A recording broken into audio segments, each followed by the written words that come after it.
Yeah, we're not doctors or giving any medical advice. This show is intended for educational purposes only, and you should talk to your doctor about any medical issues. Now, let's get at it. Welcome to Chat the Fat, where nutrition authors Nissa Graun and TC Hale are going to break down common low-carb mistakes. Let's chat all things low-carb, keto, digestion, and more so you can maximize your results. Hello, good people. Welcome back to Chat the Fat. This is Nissa Graun, and I'm here with TC Hale. TC Hale, how the heck are you? That does not sound right. Oh, I'm a little bit drunk. It's fine. Awesome. This is episode 75, so we have retired all of the episode 74s that we did before. They were going to all be called episode 74 from now on, but now we have retired those, and we have a new name. It's called 75. That is today, episode 75. Great. That's a lot of episodes. So today on episode 75, we are going to let people know the 3 reasons that you are failing on keto, you personally. Right.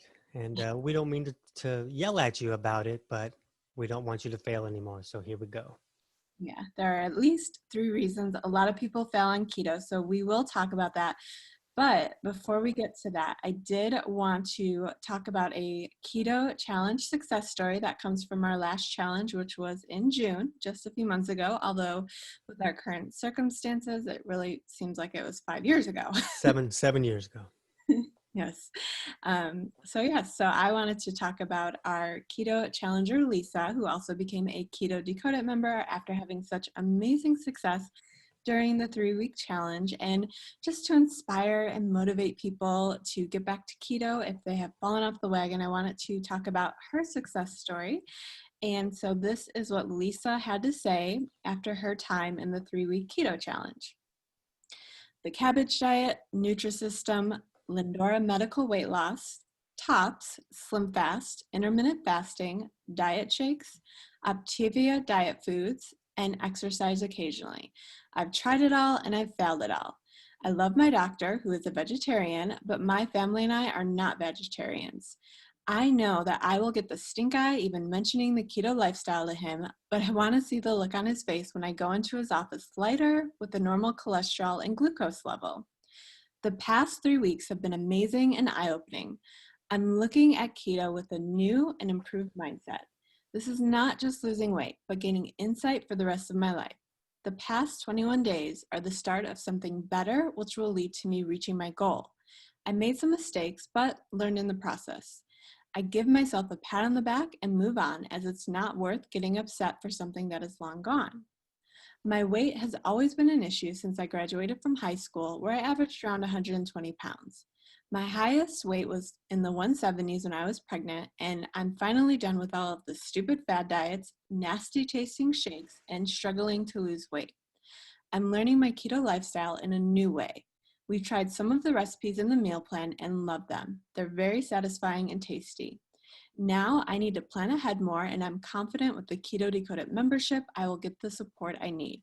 This is just too difficult to go alone, and for the cost of all of the other weight loss plans I've done, the cost of the membership is a bargain. I'm really excited to keep learning and moving ahead, so thank you, Nissa and Tony.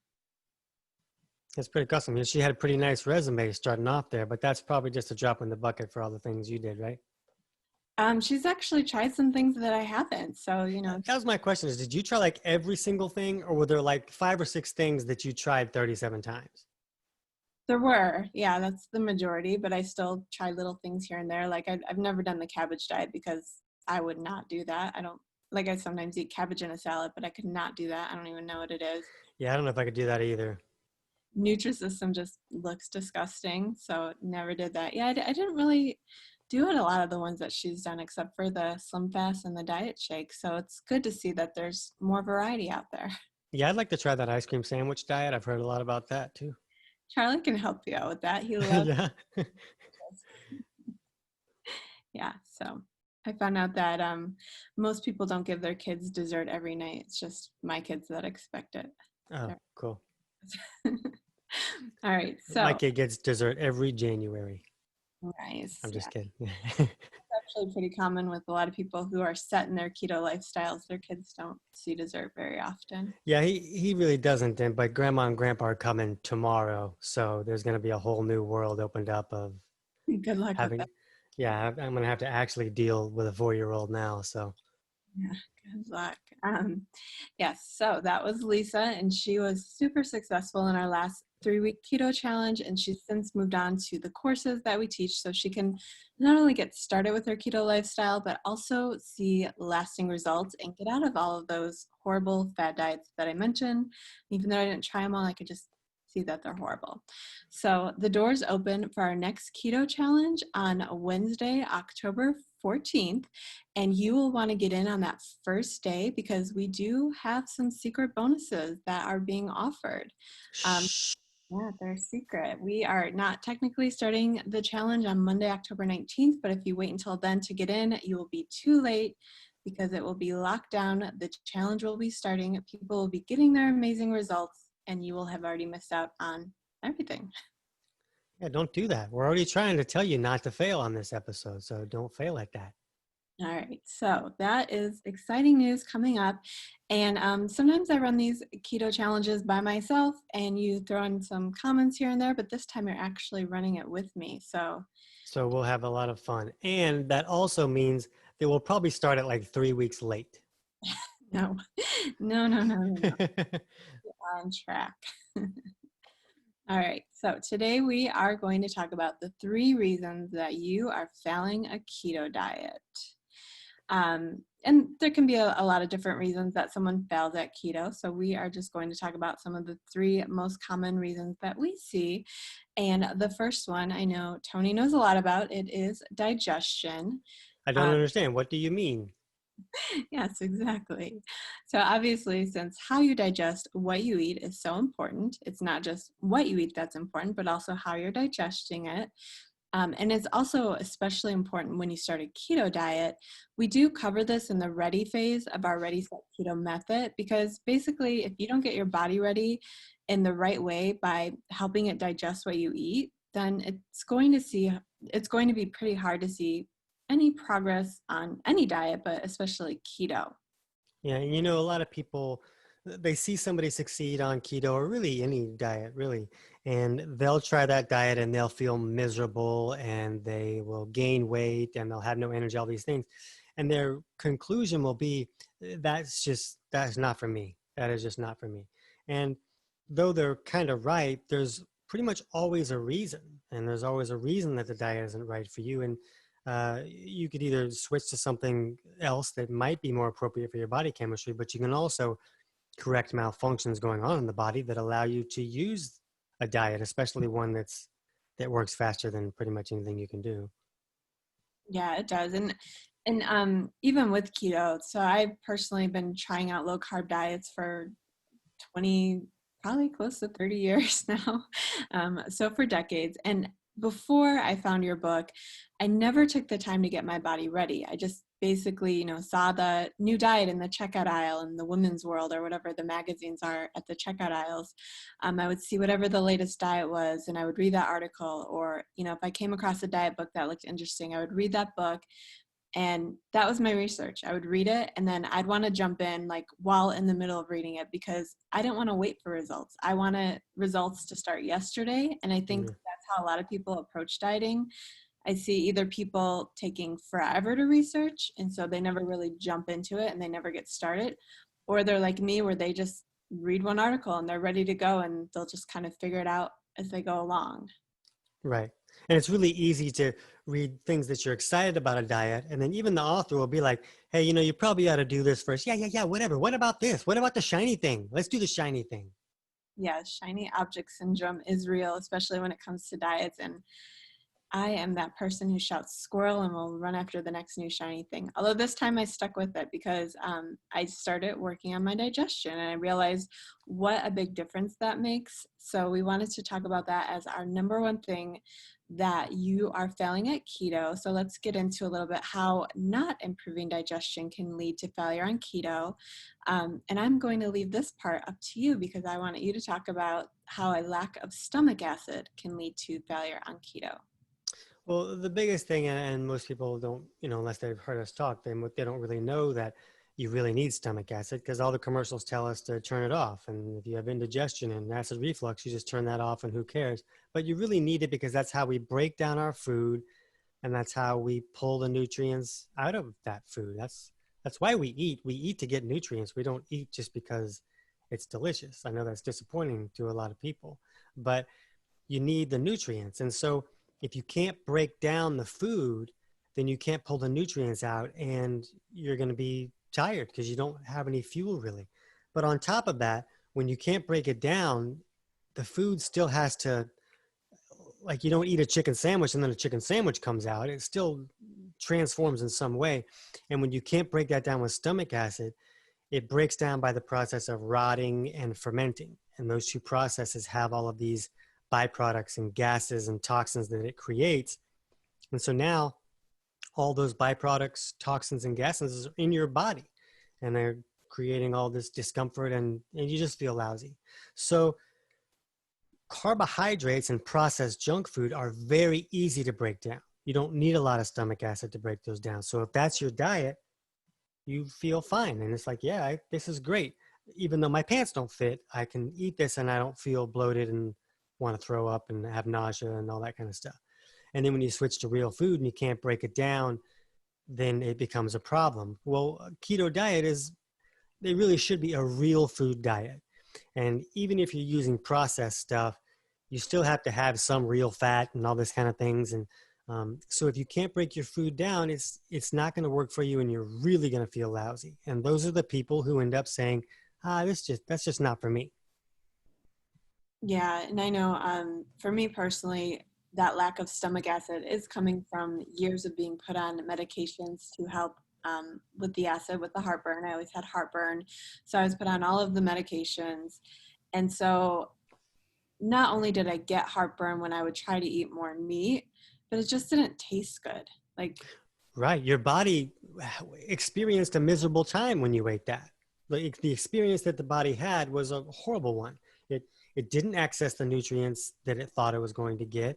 It was given this extra burden of all these toxins and what do I do with this hunk of meat that I can't break down? So those types of experiences can change your taste buds because a lot of people that don't like meat fix digestion and they eat it and then their body accesses the nutrients in that food. And then all of a sudden the taste buds start to change and the body's like, yeah, give me that. Yeah, and my taste buds just changed for junk food. Like I would go to Subway and, get a sandwich mostly made of bread and not a lot of meat. I don't even know if what they use is considered meat, but. Right. Yeah. So it really is crucial, not only for any diet, but especially with a keto diet, because you need HCl to break down protein.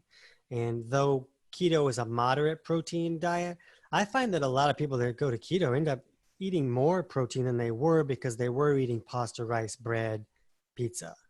Lean cuisines.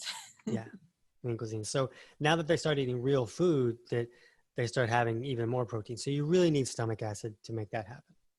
Yes, so that is definitely one way to fail quickly at keto, even though it is a moderate protein diet. You probably are eating way more protein. And not only that, but the government, isn't the guidelines like they only want you to eat 15% of your diet from protein?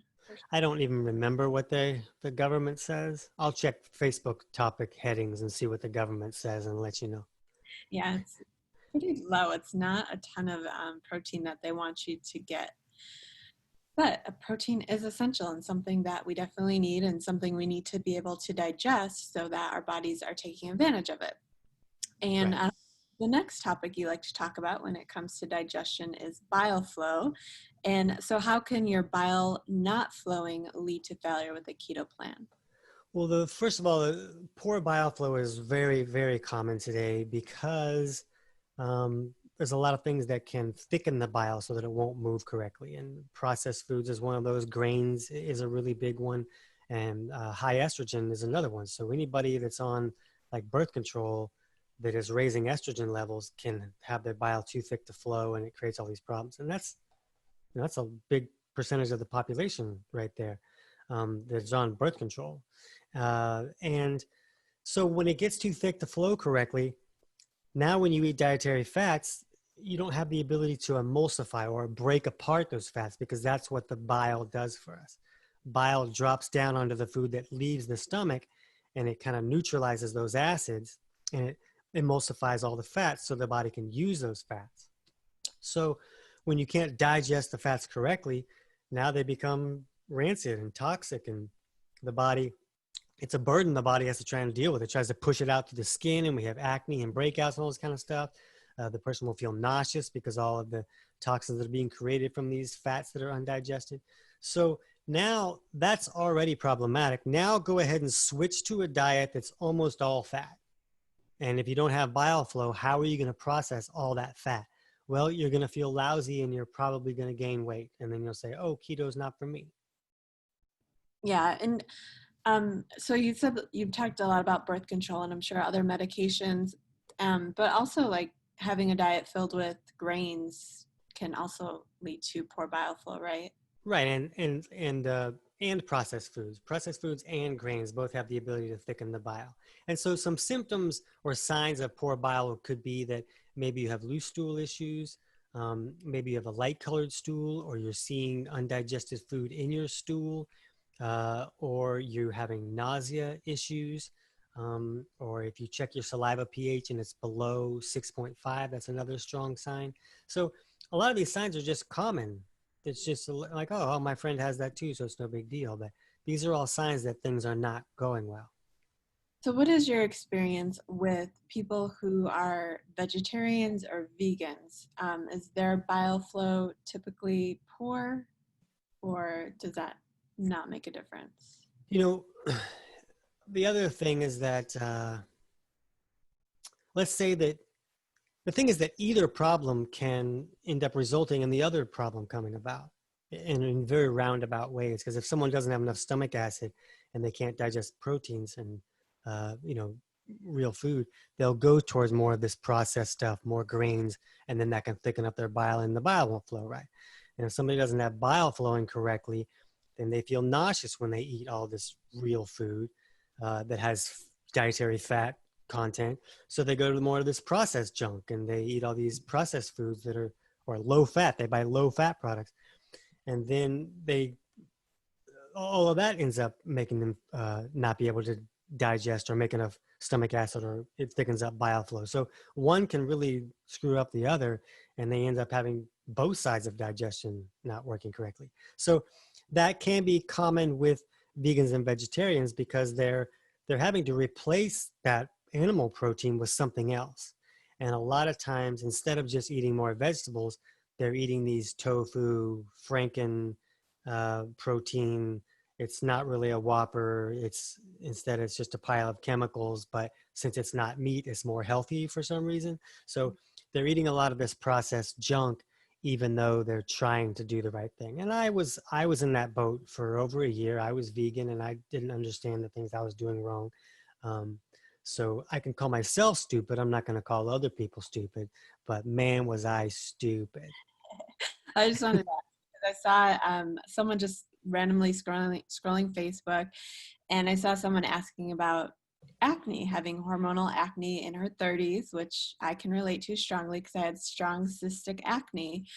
And so I sent her my blog where I send people that are struggling with that, and it teaches them how to use Beatflow and Zenaplex to help improve bioflow. And she was excited to get the information, but she replied with, well, great, I just hope I could find vegan versions of the supplements, which I didn't really know what to say. Good luck. Yeah. Good luck. You won't with a lot of, because a lot of the higher quality supplements, they use the gelatin capsules because the vegetable capsules don't dissolve as well. And people who need this stuff are often having digestive issues, and they can't even digest a capsule if it's a difficult one to digest. So that could be a problematic thing. And again, if somebody's vegan or vegetarian for moral or religious reasons or whatever, then I say just do it. Don't stress yourself out to go against your religion or whatever. But if you're vegan or vegetarian because you think it's the healthiest option, then it's a mistake. Okay. And then in the digestion course, which if anyone's confused about how they can learn more about digestion, they can get that course at, what is it? chatthefat.com/keto digest? Or is it Or is it kickitnaturally.com/keto Keto Digest. Yeah, that's the one, Keto Digest. Okay, so they can get the course there if they are confused about what we're talking about, and it goes way more into detail.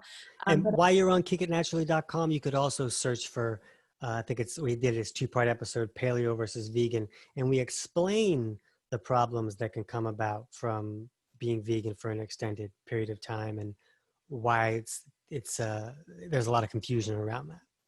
yeah, and I think it is important to mention that even though we're technically a keto podcast, because I've noticed a lot of vegans and vegetarians come to keto or even carnivore when their vegan diet just isn't doing anything for them, when it's making them feel bad. Right.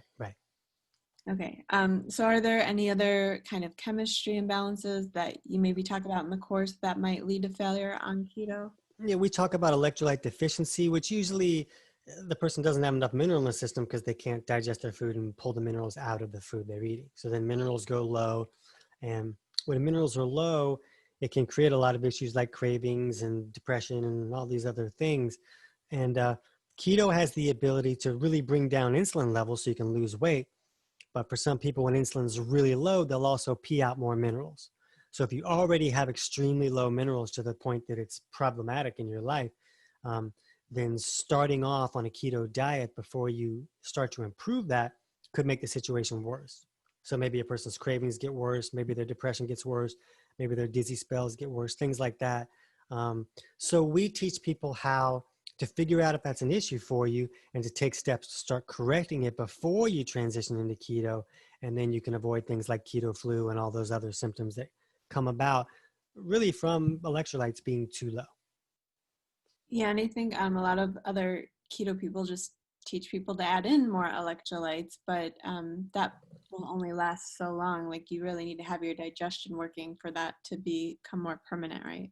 Right. And a lot of those minerals are hard to assimilate without proper digestion functioning. Like vitamins and amino acids, you can take those and they go right into the system. But minerals need digestion going on to be able to assimilate them correctly, to get them in. So if someone's just taking a mineral supplement, but they still can't digest anything, it's not going to be as effective. Okay, so that is the number one reason you're failing keto is if you don't get your digestion and chemistry, I almost made it one word, if you don't get that in check. So the number two reason that you are failing at keto, and we see this time and again, especially in the keto challenges, is your mindset. So your mindset is so important when it comes to weight loss. And in fact, we actually have an entire bonus section that we're putting together in our new Ready, Set, Keto course that talks all about how you can rewire your brain for success, since your thoughts are what create your reality. So if you have a crappy mindset to start with, then those are the results that you'll get. You'll have a crappy mindset, you'll get crappy results, and we can tie it in. It'll be especially crappy if you don't work through improving your digestion. So they kind of work together.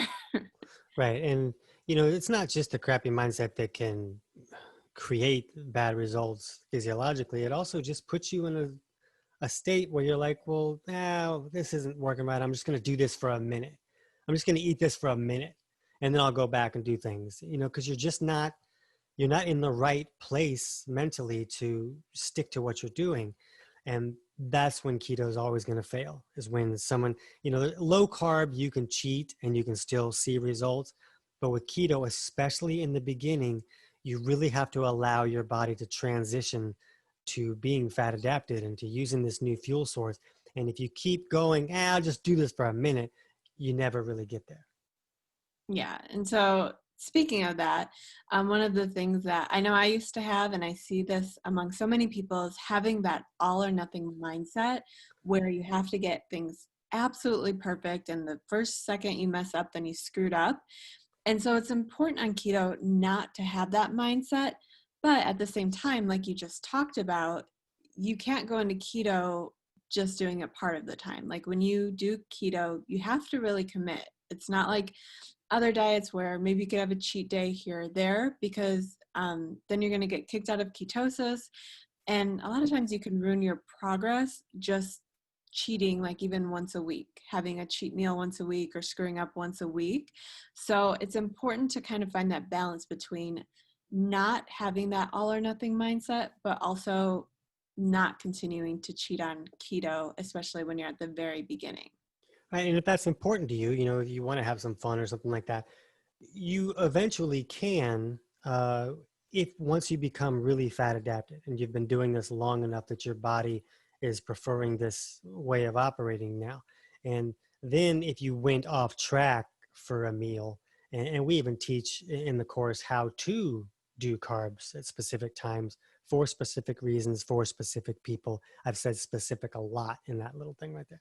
But so it's not like you can never have a carb again. That's not what we're saying. There's times that we even recommend that you do, and we teach how to do what we call carb ups and stuff like that. But in the beginning, when you're transitioning, you're going to make it very difficult for yourself, and you're going to delay all those rewards that you keep hearing about, all this mental clarity and this, I'm so much energy and I'm not even hungry for this junk and my cravings are gone. You're waiting for that stuff to show up. But if you keep having a bag of Cheetos every 3 days, it will never show up. That is right. And so mindset is so important that's just one of the ways that you might need to train your mind to find success on keto. Another big thing that we see over and over again is someone beating themselves up. So like say you make a mistake, just because we say you shouldn't make mistakes on keto, it doesn't mean that it won't happen. But if you make that mistake and then you find yourself beating yourself up, like saying that you're dumb or you're fat or you're never going to get this right, if you're saying things like that to yourself, then you definitely won't find probably any success with keto, but definitely not long-term success with keto. So one trick that you can use if you find yourself beating yourself up like this is you can talk to yourself like you would talk to your favorite kid. So now you have 2 kids. Now you get to pick a favorite. I was going to say, you have a favorite? Is that how it works? My favorite kid depends on the minute. Depends on what's going on. Yeah, so it's important to note that you have somewhere, I've heard different things. Some people say you have 60 thoughts per day. Some people have said you have 60 thoughts per hour. But just know that you have a lot of thoughts that happen every day that are running around your head. And of those thousands of thoughts, 80% of the thoughts that you have are actually negative. And that's just normal. That's how people think. And that happens because our brains actually want to keep us safe. So, back in the caveman days or, back before we're in our current situation, we were constantly on the lookout for danger because that's what we needed to do in order to stay safe. So we always had these negative thoughts, like these what if thoughts, to keep us alive as a species. And now I'm throwing out a lot of numbers here, so it might get confusing, but 95% of those thoughts that you have are repetitive. So you're not thinking up 60,000 new thoughts each day. They're the same thoughts that you have over and over and over again. And these are the thoughts that you probably don't even realize you're having because they're in your subconscious. So the thing that you can do, this is a trick that you can use. If you catch yourself having a negative thought pattern, like, oh, I'm so fat, I'm never going to get this, or keto's so hard, these are negative thought patterns that your brain is trying to go back to your old habits. So you definitely have to find a way to program your brain to have the thoughts that will take you closer to your goal instead of pushing you further away from your goal. So one way I actually heard about on a different podcast I thought was interesting was anytime you have a negative thought about yourself, you need to stop yourself and recognize it. And then picture someone you love, so your favorite kid, and picture yourself telling what you just told yourself to your child. And of course, you don't actually want to tell your child this. Not nice. You probably will make your child cry and give them some issues in the future. But just think about, like, if what you're telling yourself all day, if how you're beating yourself up all day, think about how much that would hurt your child and what kind of life you're setting your child up for when you keep telling her these hurtful things even once. And so now you're telling her these hurtful things over and over and over again, thousands of times each day. Imagine how that's not really going to lead you to any kind of success. So all of that to say, all of those numbers and all of that is to say that beating yourself up, if you're not actively catching and canceling these thoughts, then your brain's just going to keep the same programming. So it's important to catch yourself and figure out a new thought pattern. Right. And it's easy for those to start magnifying as well if you let them to continue. Yes. I said lots of words and you had a little bit to add. I did. I kind of took over the show when we started talking about poop and stuff. So I wanted to let you have some action. All right. So we got one more mindset shift that you can make when it comes to failing at keto. And that is also not thinking of yourself at your goal. So if you keep thinking about all of the failures that you've had in the past, instead of thinking about what you want your future to look like, then that can actually hold you back, because your brain is wired to think about what you did in the past, and it'll keep repeating what you did in the past. So what you want to do is start visualizing and see what you want your life to be like, and that will actually set your brain up to make the right choices to get to your goal. Right. And it's really easy. You know, a lot of people say, well, a lot of people will view it as like, oh, that's so woo woo. But even if you take away the woo wooey part, you're still, if you're viewing yourself as this thing that you don't want to be, it's easy to trick yourself into going back into those actions. And the actions are going to be, I mean, that's actually happening. You're actually eating the wrong things and all those things. So you really have to get yourself out of that. And if you can get yourself out of it and start having even the smallest amount of success, you can focus more on that success, and then you'll build on the success instead of building on the frustrations and the failures. Yeah, and it's so easy to say something like this is woo-woo, but I don't think anyone can argue with that. When you have a thought, that's what creates your actions. Like if you don't think about doing something, you're right. But I like to say that. I like to say woo-woo because I mean, I'm pretty woo-woo, you know, but a lot of people aren't. And as soon as you start to say something that they feel like that, then they'll stop listening a little bit. So you gotta help them see that, look, it's more than just this think happy thoughts kind of situation. Though I do that and I implement that, there's also a lot of, you can also be pushing yourself into these actual actions, and you know those actions are going to push you off track. You know that eating this thing is going to keep you from reaching your goal. That makes sense to everybody. But a lot of times it's just our thoughts that are pushing us into those actions. So I like to say both sides of it, so that people, if they are, you know, anti-woo-woo-y kind of thing, it helps them see, look, it's not just about woo-woo-y things. You really need to look at the things that are driving your actions. And sometimes the woo-woo-y stuff is driving your actions. So embrace the woo. Yeah, embrace the woo. Woo it up. There's a reason we say woo-hoo. That's part of the woo. Never put that together, but that makes sense. Mm-hmm. All right. And finally, the third reason that you are failing at keto is you are not making lifestyle shifts when changing up your food choices. So we go deep into the different lifestyle shifts when it comes to sustained weight loss in the keto phase of our Ready Set Keto method, because basically if you don't make these lifestyle changes, you probably won't ever reach your weight loss goals in the first place. But even if by some chance you do reach them, you definitely will not stay there. And you will end up like more than 95% of dieters who put back on all of the weight that they lost more than one time. Yeah, that's not so fun. So some of the lifestyle factors that we talk about and we go deeper into is the first one is how stress can affect weight loss. And this is a really big deal because, you know, we always hear, oh, stress is not good for you. It's bad for your health, but we never really think about why. And, you know, stress is telling the body that I'm having an emergency, and the body is built to change how it functions during an emergency. During a lion chasing you, it moves into this sympathetic fight or flight state, and it changes the way that it creates fuel to create more glucose. So you have this fuel source to run or fight off a lion, so to speak. So even if you're just stressed because you have a report that's late or you're stuck in traffic, your body is still responding in, I'm going to change the way the body's functioning to run from this lion or deal with this emergency. You don't need more fuel because your report's late. It's silly, but that's still how the body functions.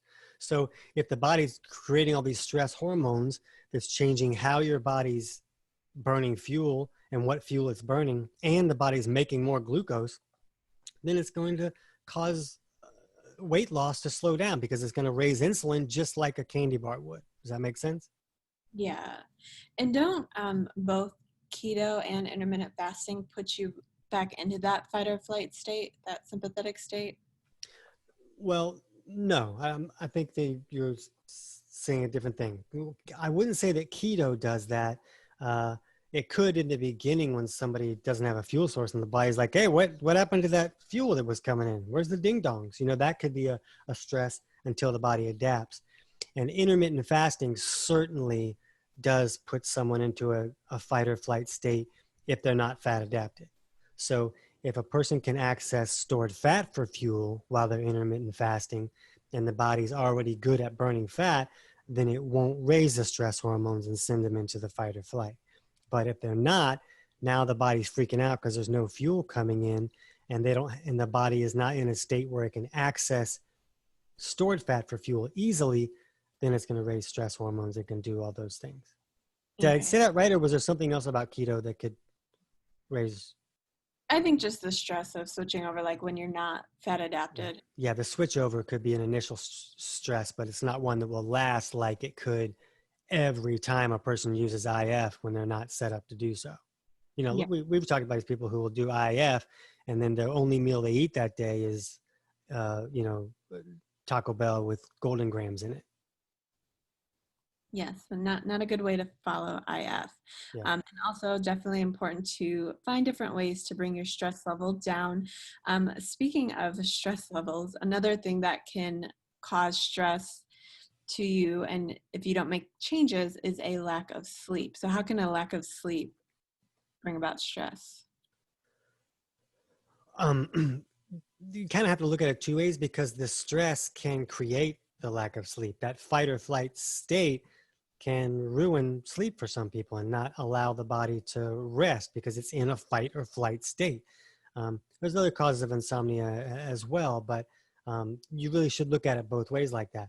But the lack of sleep, if a person is just working nonstop and they're just not sleeping because they're not taking the time to do it, then that is not allowing your body to go into its rebuild mode. All these tissues are being broken down on a daily basis because they need to be rebuilt. It's the get rid of the old, so to speak, kind of thing. So the body breaks down because it wants to rebuild. But if you're never allowing it to move into that rebuild state, then you're just breaking down. And it's not just like you're breaking down muscle. Your body breaks down like organ tissues and your lung tissues. That breaks that down. And the hint is like you need your lungs. Yes, you do. You really want that.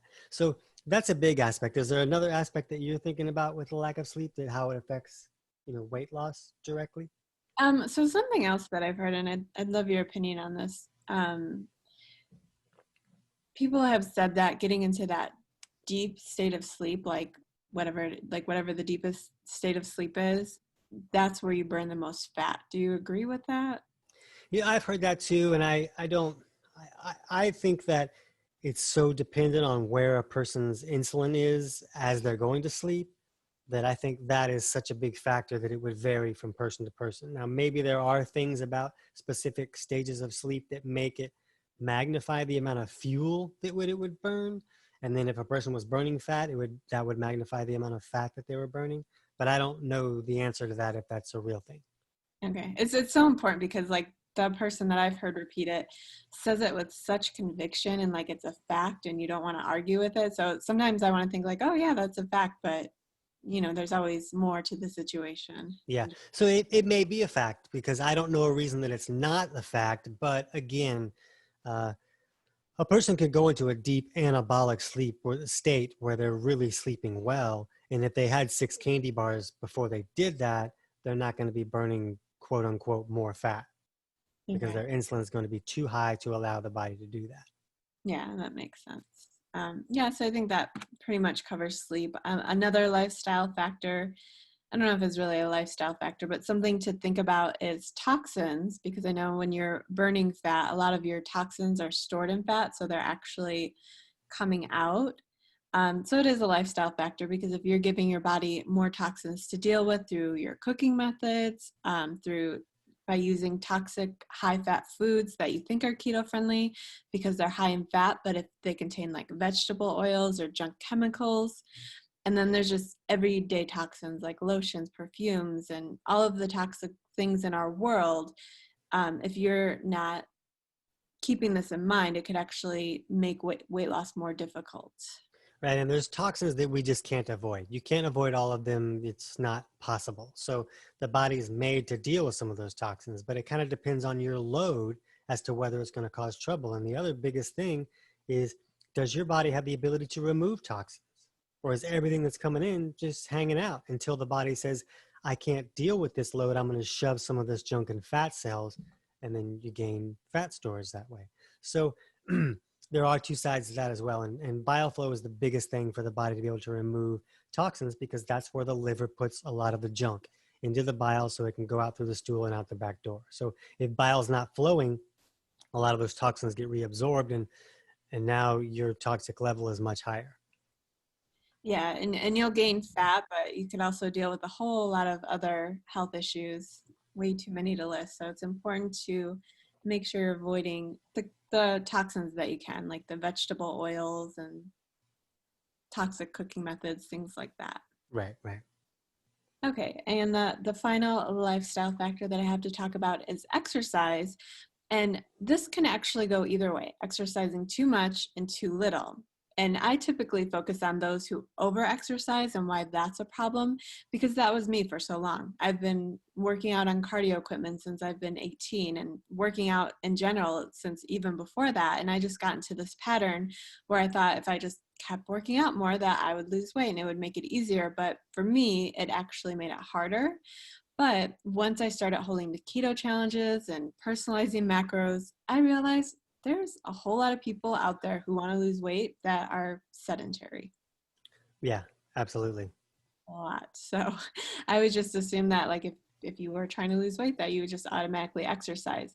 But I see that's not the case. So definitely when you're looking at the reason you're failing keto, you kind of want to do the opposite of what you're doing maybe. Like if you're way over exercising, if you're doing cardio 7 days a week and then you're doing weights an hour each day, like that just is probably too much, and that could affect your progress. But if you're absolutely sedentary, then you want to do the opposite and start getting out for a walk 3 or 4 times a week. Right. And we teach a lot about, sometimes you have to look at where your physiology is too. Sometimes you don't have the resources to work out as much as you are. And because you're using so many of your resources by working out when they're already low, it's stressing the body and raising stress hormones and causing the body to make more glucose and knock you out of ketosis and all that kind of stuff. So sometimes you got to look at, what's your blood pressure? Is it low? And if it is, maybe I'm working out too much. Because I've had a lot of clients where we reduced the load of the workout and they actually saw much better results. Yes, like me. Yes. All right. So just to recap, there are 3 major reasons that you are failing at keto. Number 1 reason is digestion. You haven't taken time to improve your digestion to set yourself up for success. And the number 2 reason is your mindset, which is something that even once you reach your goal, it's something you'll have to continually work on. And the 3rd reason that you are failing at keto is you are not making lifestyle shifts when it comes to your keto lifestyle. You're just making food choices and hoping that's all you need to do, but you really do need to change up more than just food. So those are the 3 reasons you are failing at keto. And next week, we will be back to talk about the best ways to measure your success on keto, because if the only way that you are measuring if you succeed or fail is the scale, then you're going to be very disappointed and likely fail. Yeah. Okay. Yeah. So you really want to be able to look at other things. So we're going to have a lot to talk about when we get to that one. We will. Okay, and then for anyone interested in the keto challenge, that is coming up starting on October 19th. But you can get in on the day we open the doors, October 14th. And if you want to get on the list to get the prep tips to get ready for the challenge, you can go to eatingfatisthenewskinny.com/keto challenge, and all of the information is right there for you to look at. All the cool kids are doing it. They are. Okay, so we will see you guys next week, right? Next week. Okay, bye-bye now. Whether you're brand new to keto or just looking to move past roadblocks, join us for our next Troubleshooting Keto Master Workshop. Go to chatthefat.com/workshop to find upcoming dates and register for this totally free event. You just might find your missing piece of the puzzle. Until then, we'll see you next week on Chat the Fat.